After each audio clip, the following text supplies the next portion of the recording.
Good afternoon, ladies and gentlemen, and welcome to the IMBA Cup Sectional Tournament highlights with me, your host, Guile. And what I'm going to be doing this afternoon is just taking you through a handful of matches that were played on the weekend if you weren't lucky enough to see them.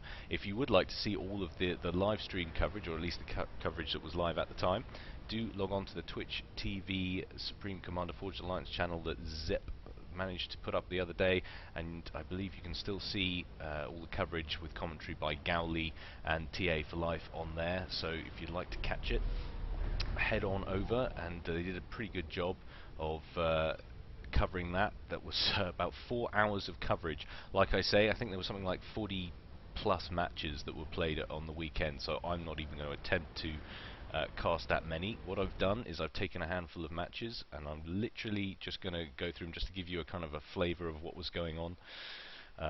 I didn't unfortunately catch any of the first round matches because I was out. I was busy as a bee, but instead what I'm going to do is I'm going to give you two round 2 matches which were played on Ambush Pass. So this is one of them, and it's a mirror match-up between Congreve and Cerberus. And just for TA for Life, I am going to finally remember to close this menu bar. He has been on at me for weeks, ladies and gentlemen. Gets very, very particular about the way things should be done. But no, he's absolutely right. It does cut down the view, so away it goes. And if I do forget in the next few replays, I apologise, because what I'm going to be doing is a lot of these matches are actually quite short. So instead of just uploading each match individually, I'm going to try and put it all together in one block, and I will segment the different matches in the comment section below, so you can just, you know, if you've seen any of these and you want to see some of the others, do just flick to later on in the video, and you'll be able to see them and miss out any of the stuff you've seen. Well, an early land scout coming out there from Cerberus and promptly walking straight into one of these turrets. I believe it was this little T1 point defense down there, so either he's a little new to this map, or he forgets that all of that neutral stuff is there, and by neutral they mean completely unfriendly. This particular map, you usually see a kind of meta that evolves. The commanders usually get taken up either side and try and push their way into these kind of sections down here or here, so you usually get some kind of top usually pushes down this way, bottom usually pushes up that way, and you get some kind of base trade sometimes that goes on down here. It's not one of my favourite maps, if I'm honest with you, so why I'm casting 2 of these second round matches, do not ask. But anyway, we can see Cerberus is now working on his second land factory. Congreve a little bit ahead of him on the factory development. He is working on his third, taking all of his mass, a few T1 power out for both players.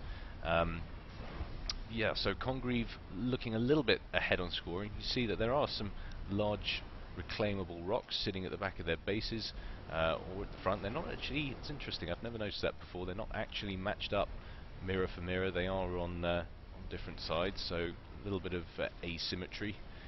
Playing a miss there, but Congreve making an early push out to secure this left hand side, bypassing this scout and this medium tank. A couple of units from Cerberus there won't last too long, and interesting, Congreve has done the opposite to what I say people usually do, and he's actually bringing his commander down the right hand side. So it's going to be a com-on-com battle down here on the right, and it's going to be interesting to see who wins out. You can see Cerberus is using his com to secure the area with a few more factories, whereas Congreve is deciding just to go ahead and take out those early mass points that Cerberus has placed down. Obviously feels that they're on his side of the map, and 2 armies very much matching each other pound for pound, bringing out units on this left hand side of the map, though it does look like Congreve has the better of that affair. But point defense now down for Cerberus, and you've got to think that this is going to be quite difficult for Congreve to break unless he redirects a series of a large proportion of his forces down this side. Definitely needs to get some kind of Lobos or light artillery down here to deal with that, and definitely doesn't want to be sending his rally point to there, as he is just handing units away to Cerberus. On the left hand side, Cerberus still pushing up with a combination of Lobos now and medium tanks, trying to deal with these mass points and wrestle control back from Congreve. Looks like he's going to get the better of it for now. But this little manufacturing station is going to definitely cause problems for Congreve if he wants to hold this right side. He's got nearly so many facilities. He's definitely building much more at home. I think he's up to 1, 2, 3, 4, 5, 6, 7 factories, another one building, and an air factory. Whereas just the 6 down here for Cerberus, and no air, it looks like. So he's going all out land for the moment. We shall see if that pans out for him later on in the game. Congreve just moving his commander back a little bit there. If we take a look at the economy, see who's actually got more of the mass. Cerberus is sitting on 20, 25-ish, 20 it looks like, whereas Congreve is floating a huge amount of mass and sitting on, it's possible to tell with the amount he's reclaiming, looks like 24. But large push now happening on the left-hand side for Cerberus. Forces looking reasonably even though. It's a very, very even match generally at this point. Both of the two teams seem to have about half of the map between them.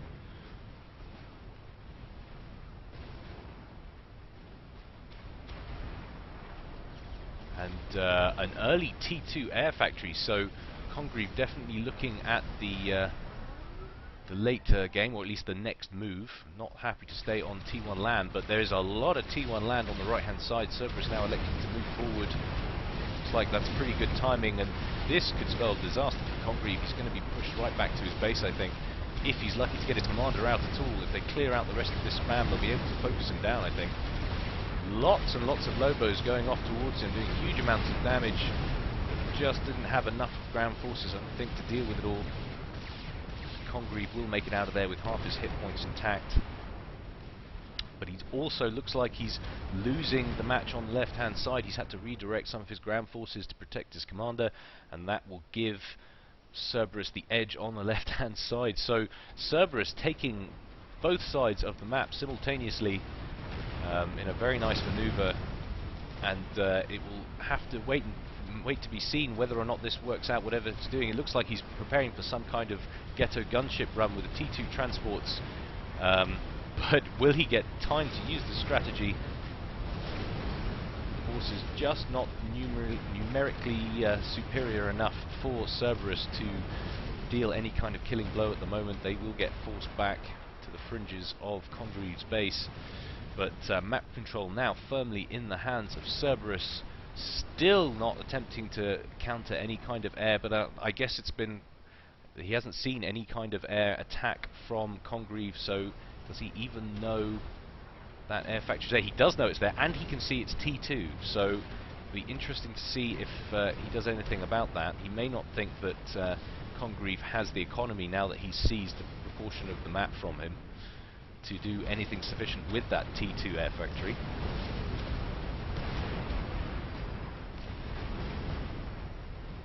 Lots and lots of forces on the left-hand side here from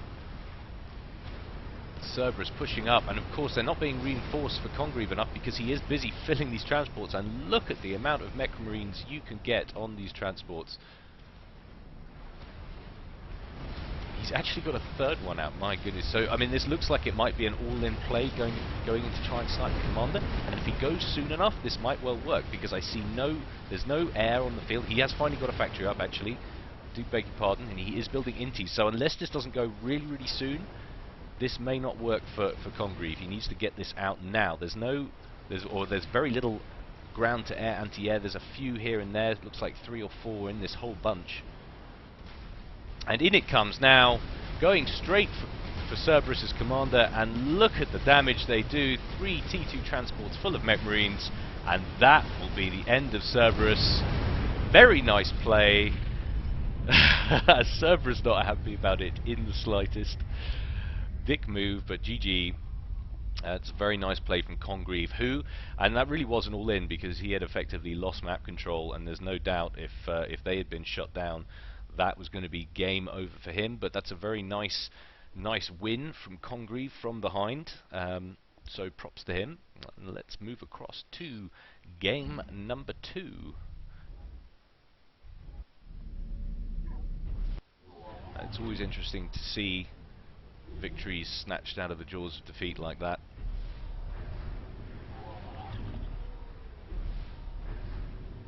So, game number 2.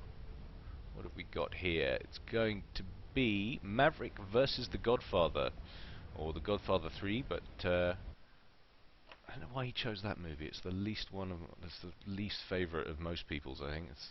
But anyway, interesting. He obviously feels it's it's got merit. So yeah, this is going to be another round 2 match, as you can see on Ambush Pass. Gonna knock that up a notch, and I'm gonna remember the bar. Oh, props to me. So hot.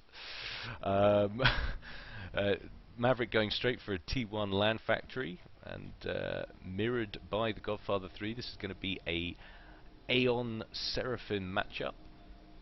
So always nice to see people not going for the obligatory UEF pick on these small maps. It's ever so easy with maps like this, because there's a lot less ways you can flank your opponent, so statutory defense, stationary defense are ever so powerful, and that's why lots of people do choose UEF on maps like this. It did sound like TA for Life and Galilee were getting a little bit bored of the UEF picks, because obviously they do tend to take a little bit longer, the games, so when they were casting it was a little bit like, oh god, got another UEF matchup, mirror matchup, but not the case this time. So the early assault bots going out for Maverick, a little bit earlier than the Godfather, and we will see how it comes down to. I'm going to knock it up a notch, get these early phases out of the way. Godfather going for 3 early land factories, Maverick queuing up 4.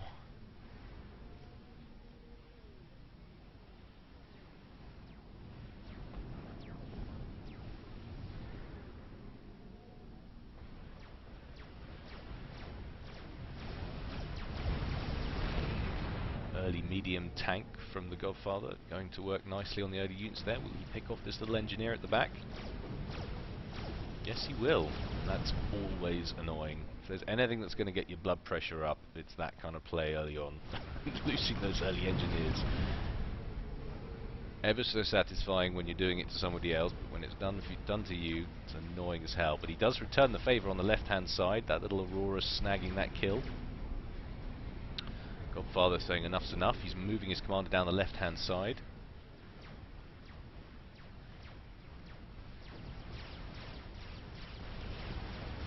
And Maverick moving his commander off on the right-hand side. And this is definitely much more typical of this kind of play on this map. You usually see the 2 commanders come in this way. I don't know why it is particularly the case, but it does seem to work out that way. And you do work up to some kind of base trade scenario. You end up pushing up with your commander and your main force right on the base, and it's sort of the first person to do the most damage to the base generally wins. Like Godfather had placed down a point defense there, or maybe that was possibly Maverick. No, I imagine that. Yeah, he's building back here now, so that was probably one of Maverick's. Did actually cancel that in a way. Godfather moving in a big way. Doing as much damage as he can to this side of the base. Maverick feeling like he's got to make a push, but he's got far fewer tanks. Has not nearly done so well on the production side of things. He's been really investing heavily in factories. See if that penalises him. Godfather's got to be careful, walking headfirst into T1 point defense. Doing lots and lots of damage though, still taking fire. Maverick still making his way over to Godfather's base. Obviously, though, his attack is a little bit later, so there's a lot more units getting on the field and a lot more damage being done to his base by the Godfather down here.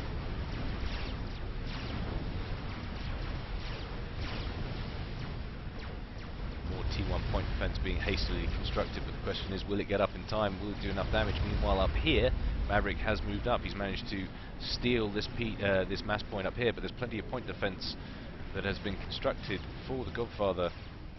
Lots of units coming down now for the Godfather to harass this base. Nice mix of artillery, anti-air and tanks.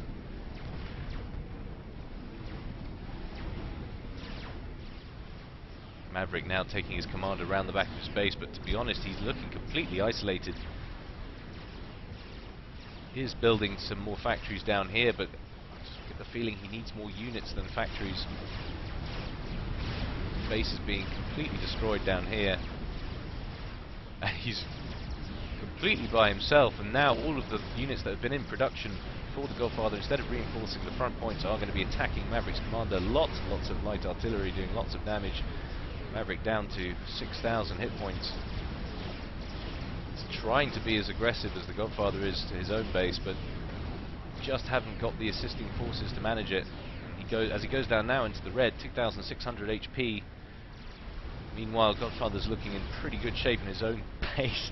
Maverick proclaiming that the game is not up to his standards as he would wish it to be, and I guess that's usually the battle cry of the guy who's about to lose the game.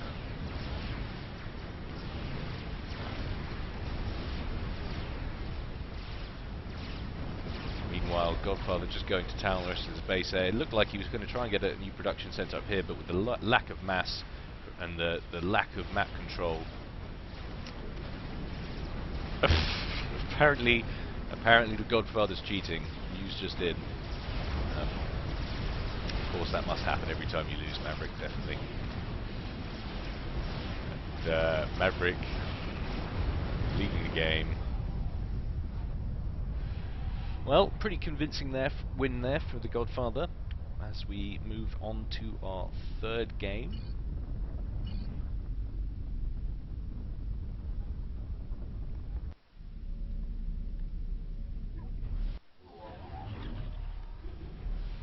And our third game is going to be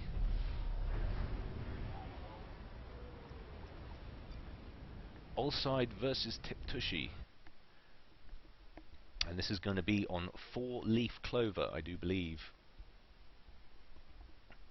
Now, Tiptoeshe performed pretty well in this tournament, but not as well as I was hoping he was going to be. I definitely would have liked to see him as one of the three going into the actual IMBA Cup. He's been playing lots and lots recently. If you haven't checked my earlier cast of his game versus Eisen on Voivod 2, please head on down there and check that out, because that was a really great match, one of the best I've seen actually so far. And isn't that nice? Nice bit of good manners, good play, good luck, that kind of thing, instead of you cheat. But anyway, we won't dwell on that. Allside electing for a land factory and an air factory.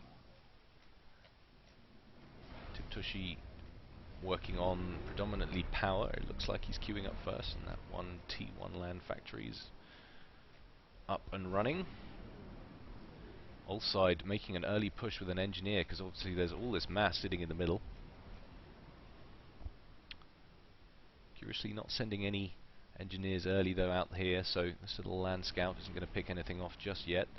But Tiptoeshe going for the early mass in his, I don't know what that'd be, I suppose the leaf of the clover.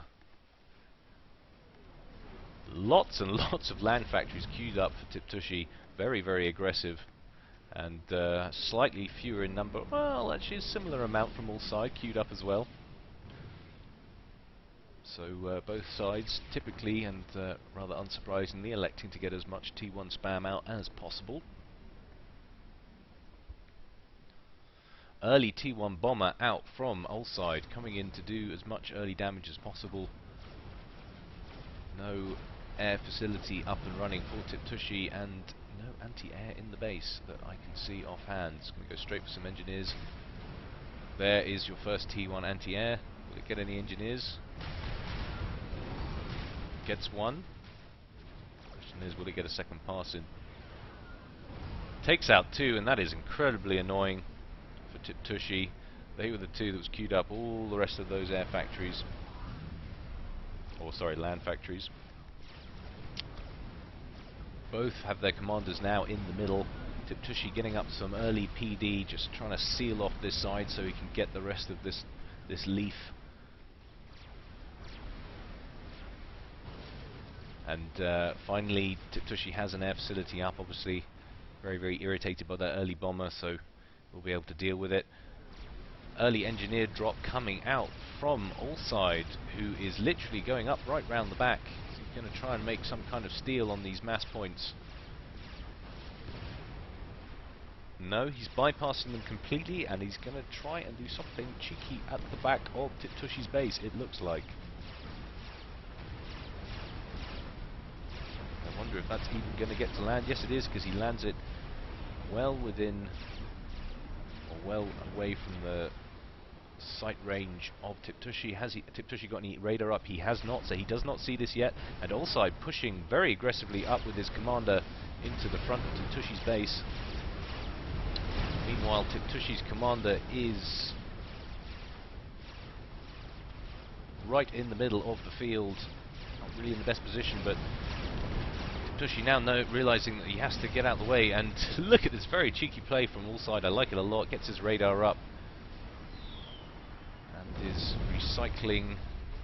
Interesting. So he started building that air factory, and he changed his or that land factory, and changed his mind and recycled it because he didn't want to waste the mass. So an aggressive play there, not quite working out.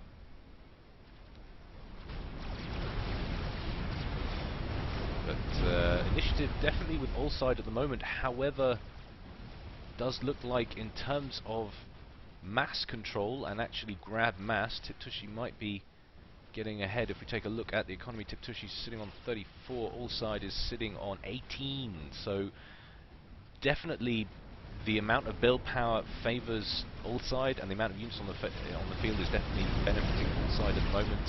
However, economy-wise, Tiptoeshe is in the lead. If he can just rectify the manufacturing side of things, he could easily wrestle back control of this game. Moving into spam now to cut off the reinforcements that are all heading up in here from Allside, and moving his commander back here to defend. It's a very nice strategy. Meanwhile, harassing this column of T1 spam with bombers. Very, very nice play there from Tiptoeshe. Engaging the forces down here, cutting off this stream. And now Allside forced to back out with his forces into the centre of the map.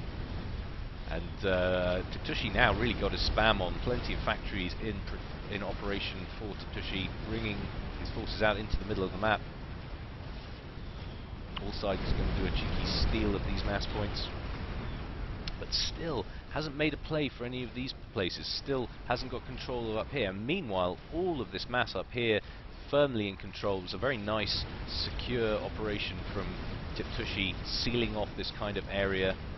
And now he's really making a push forward with his spam, putting some fire on the commander. Air superiority in the hands of Allside. He's really doing a great deal of it. Guess he was more concerned about those bombers that were harassing his troops. But tech upgrade now done for Tiptoeshe on his air facility. He's pumping out T2 gunships.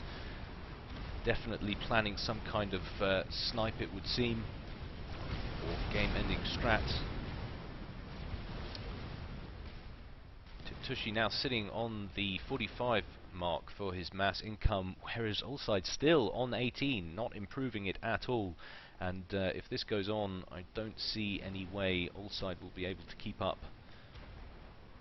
He seems to be matched very, very evenly on the land spam with Tiptoeshe. The only problem is, of course, is Tiptoeshe is manufacturing T2 gunships very, very quickly at the back.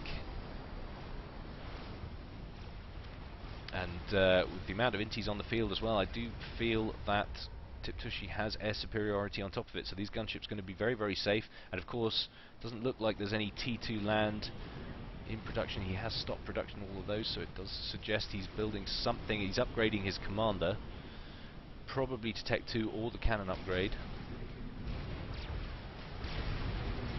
Spam now moving forward in a big way for Tiptoeshe. He's bringing the gunships in. This could be a maneuver to end the game right here. You would imagine it goes straight after his commander, currently anchored in position by that upgrade, but that has now finished. And the gunships come in, and it doesn't look like Allside has anything he can do about it. That's going to be a GG, I imagine.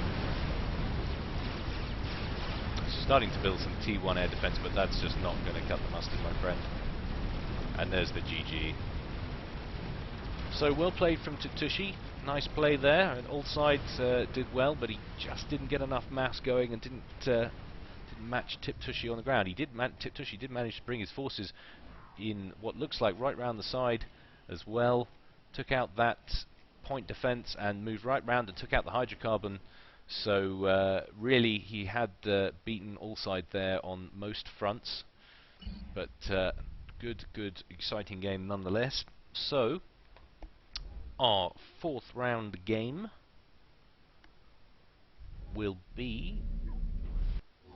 Let's just have a look what we've got here. I believe it's Chevalier and Mad Stork. Yes, it is. So Mad Stork versus Chevalier.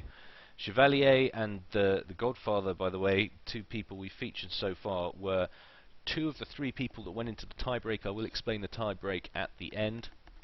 But this is going to be one of the round 4 matches, and the map is going to be Theta Passage. Most people would know that because this is one of the longest standing maps, or at least pool maps ever. And has to be said, a lot of people are very bored of it. but I mean, it's the reason it's been played so is it's such a fantastically balanced map. It's exactly even, and this kind of ridge down the middle, it's got 2 gaps in it, one up at the top up here, and then one kind of cover one with this interesting little rock formation up here. So you can kind of see why it's got so much use, because of it creates a kind of an interesting dynamic. You've got these bottlenecks here, bottlenecks which you kind of have to defend. Meanwhile, the main battle's probably going to be taking place up here in the middle at most situations. But yeah, it's very good staple map for ladder matches. It's still in the ladder pool, I believe, and seeing quite a bit of it lately still. So. But Mad Stork and Chevalier performed very well in this tournament. Chevalier especially so. I believe his final tally was 3-1. So there were actually 3 people, as I say, we will go into it at the end, but 3 people that ended up on 3-1, and so they had to go off into a tiebreak because Nefarious won all of his matches. M-A-V, won 3 and drew 1, and then the places 3, 4 and 5 were all on 3-1, 3 wins, 1 loss. So they had to have a tiebreak. I believe that was Coach Chevalier and the Godfather 3. A little bit of a reminder as well, I did mention it in my last cast, guys. You will notice a link at the top of FAF to a post on the forums by Zep.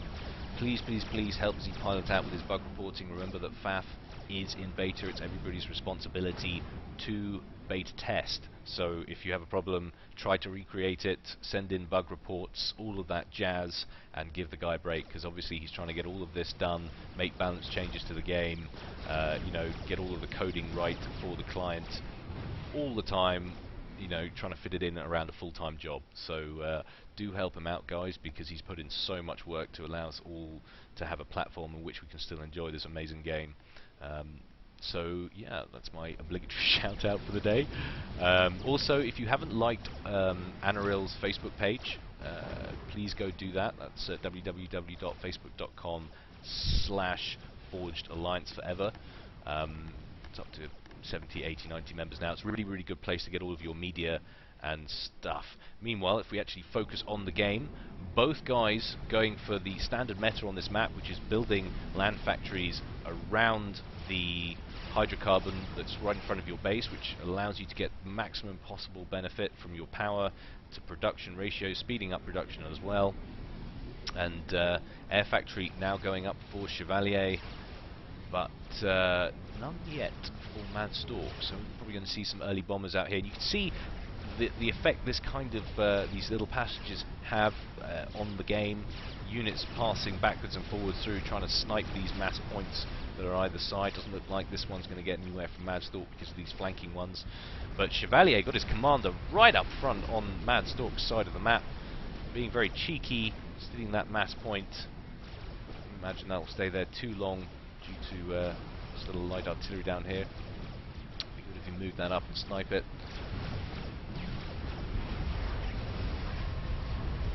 Bits of fracas there between Chevalier and Mad Stork's forces. There is the early T1 bomber, and this is going to be pretty difficult right now. I'd like to see them take out this radar, a few engineers.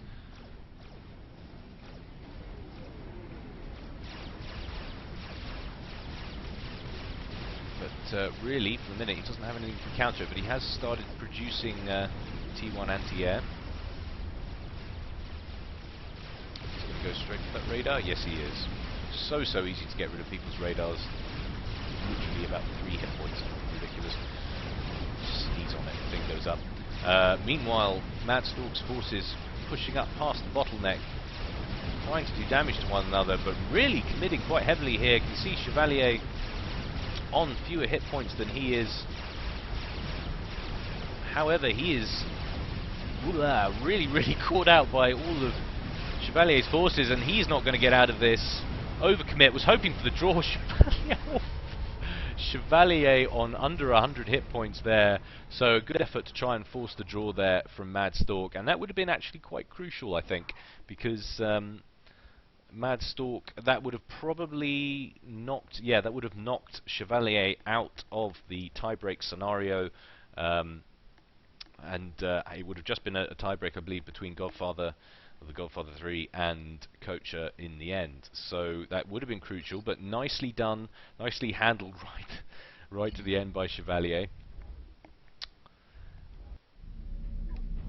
And as we go into our final match, which I have for you this afternoon, this will be the tiebreaker, in fact, between Chevalier and the Godfather. This won't actually be to see who goes through to the final cup, because I won't tell you who wins it, to spoil it right off the bat, but the guy who wins this did actually lose to Coacher, and Coacher beat the guy who lost it as well, so he is going through to the final set, and they're actually going to go off to the IMBA Cup and join the invitational side of things. And this is a map I hardly ever see. Very interesting pick for the tiebreaker. It's called Vargas Pass. Lots of people don't like it because it's one of these really dark ones. It's like the Scar, same kind of terrain. Excuse me. Really dark. But it's kind of interesting. You know, you've got interesting kind of rock formations up and around here. Lots and lots of kind of impassable terrain. Sure, I think they're reclaimable rocks. So you can kind of get up, if from Godfather's point of view, he can get up round the left. There's a plateau here, which you can build structures on, point defense, get a little bit of coverage down here. And you really want to seal off this side of things from here if you can. Obviously it's a complete mirror, so it's the same up here. But yeah, very interesting layout, very unusual. Early T1 bomber coming out from Chevalier, going straight for the air factory, trying to pick off those early engineers from the Godfather.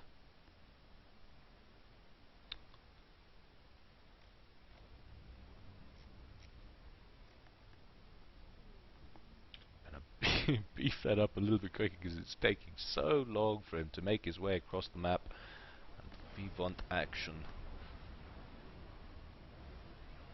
Godfather favouring a heavily land strategy rather than going for an air factory of any description. Definitely needs to get a early T1 anti-air up though. He's paused production on that engineer, and that is going to be one engineer down. So first blood to Chevalier.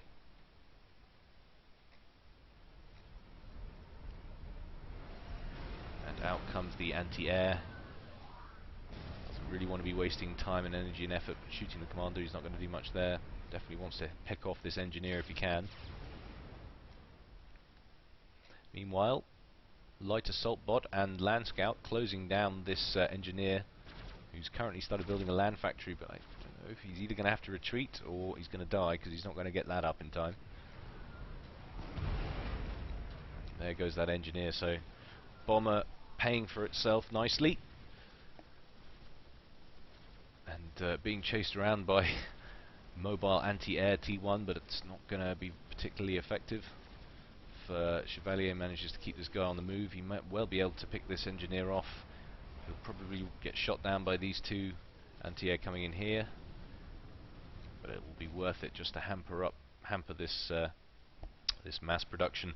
That factory, rather unsurprisingly, not getting finished, and light assault bots, or a light assault bot going to town on these engineers, wants to be taking this off, definitely doesn't want to be moving that away too far. but easily microing away from those T1 bombs. This could actually be pretty annoying, these two units, if they're micro correctly, but not leaving it far too late to micro there, and finally getting picked off by that T1 bomber. Chevalier moving out to this right-hand side, or sort of central part of this, the top part of this map, to create the majority of his production, and the Godfather definitely mirroring there, so there's some kind of meta there, I guess. That seems to be quite a usual thing that most of the players do. Godfather now pushing up with his ground units up to this northern section, kind of getting flanked around the side by these units, so it's a bizarre shaped map. So obviously these rocks don't stop you, they're obviously reclaimable stuff, but such a bizarre shaped map, very, very hard to get your head around compared to others. Nice little pick up there from the bomber, taking out that engineer. This tank's going to come off second best though, as they're outnumbered. But definitely air superiority running with Chevalier at the moment. Doesn't look like Godfather's made a play for it yet, but he is finally starting work on his air factory.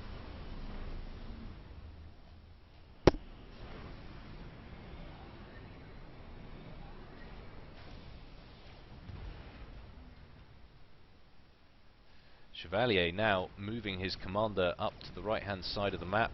Looks like he's going to maybe go on the attack, or he's going to build more factories closer to this side. Try and cut off this spam. There's a lot of spam coming up here from the right hand side from Godfather. Definitely the direction he's focusing his forces on, taking out these mass points, so doing a nice job there, or leaving that one alive. And artillery probably going to finish things off. Yes it is, so there it goes. In terms of economies, Chevalier is sitting on plus 26 mass and floating quite a large proportion of it as well. And so is the Godfather, who's actually, looks like he's ahead on, no, he's on plus 20 mass. He was obviously reclaiming something significant, and starting to spend it more efficiently now.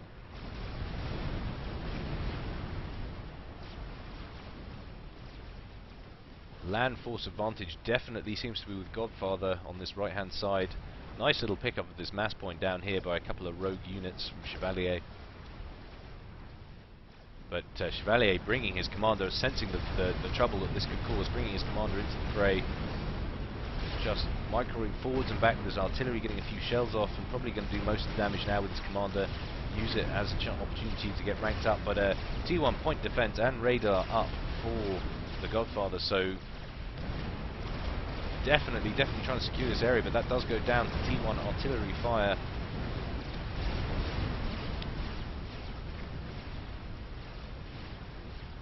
Meanwhile, on the left-hand side, Godfather's done a very, very nice maneuver. Doesn't look like it was an airdrop, so he must have managed to move those right the way up through the middle of the map to get those in there. Might have possibly been an airdrop, and maybe the transport got shot down. I don't know, I wasn't aware. But Chevalier now got the better of this battle on the right-hand side, going to finish off these mass points and all the forces that go with them. And despite how nicely timed this was, not able to finish off these factories, and T2 factories now in production for Chevalier, working on the Tech 2 assault bots, and they're always difficult for any race. When you're sitting on T1 and your opponent, Seraphim opponent, comes out with those things, they're so fast, so deadly, deal out so much damage so quickly. And this does not look good. Huge quantity of the map now in Chevalier's hands.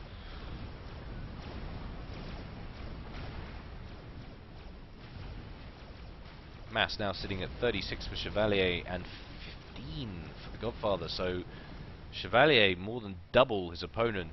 He has got T2 Mongooses out on the field, but I doubt he'll have the economy to sustain production of them, to be honest. And Chevalier, sensing blood, really going in for the kill now, bringing all of his units to bear on the last two remaining strongholds of the Godfather. Godfather bringing his commander into the fray. But the damage looks like it may well have been done, because the majority of these units seem to be T1 artillery, and they dish out so much damage. Always bug me how much damage they can do for T1 units. Never been a fan. And this is now completely unprotected on the left-hand side. He's going to lose all 3 of these mass points and the factories. Sorry, 4 of the mass points. GG goes out from the Godfather, knowing he has been bested. Chevalier, GG's as well. So lots of nice mannered play there, which we like to see.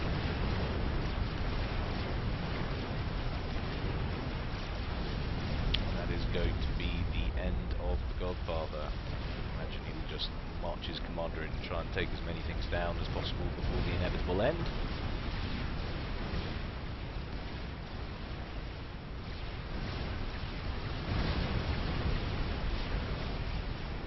And look at the spam coming in now for Chevalier. Very nicely played.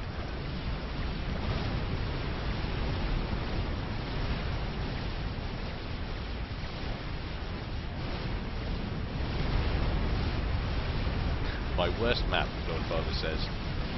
I gotta say, not one of my favourites, but that's probably because it's how tricky it looks, you know, the composition. And of course it's so dark, people generally don't like playing on this kind of terrain, but there he goes.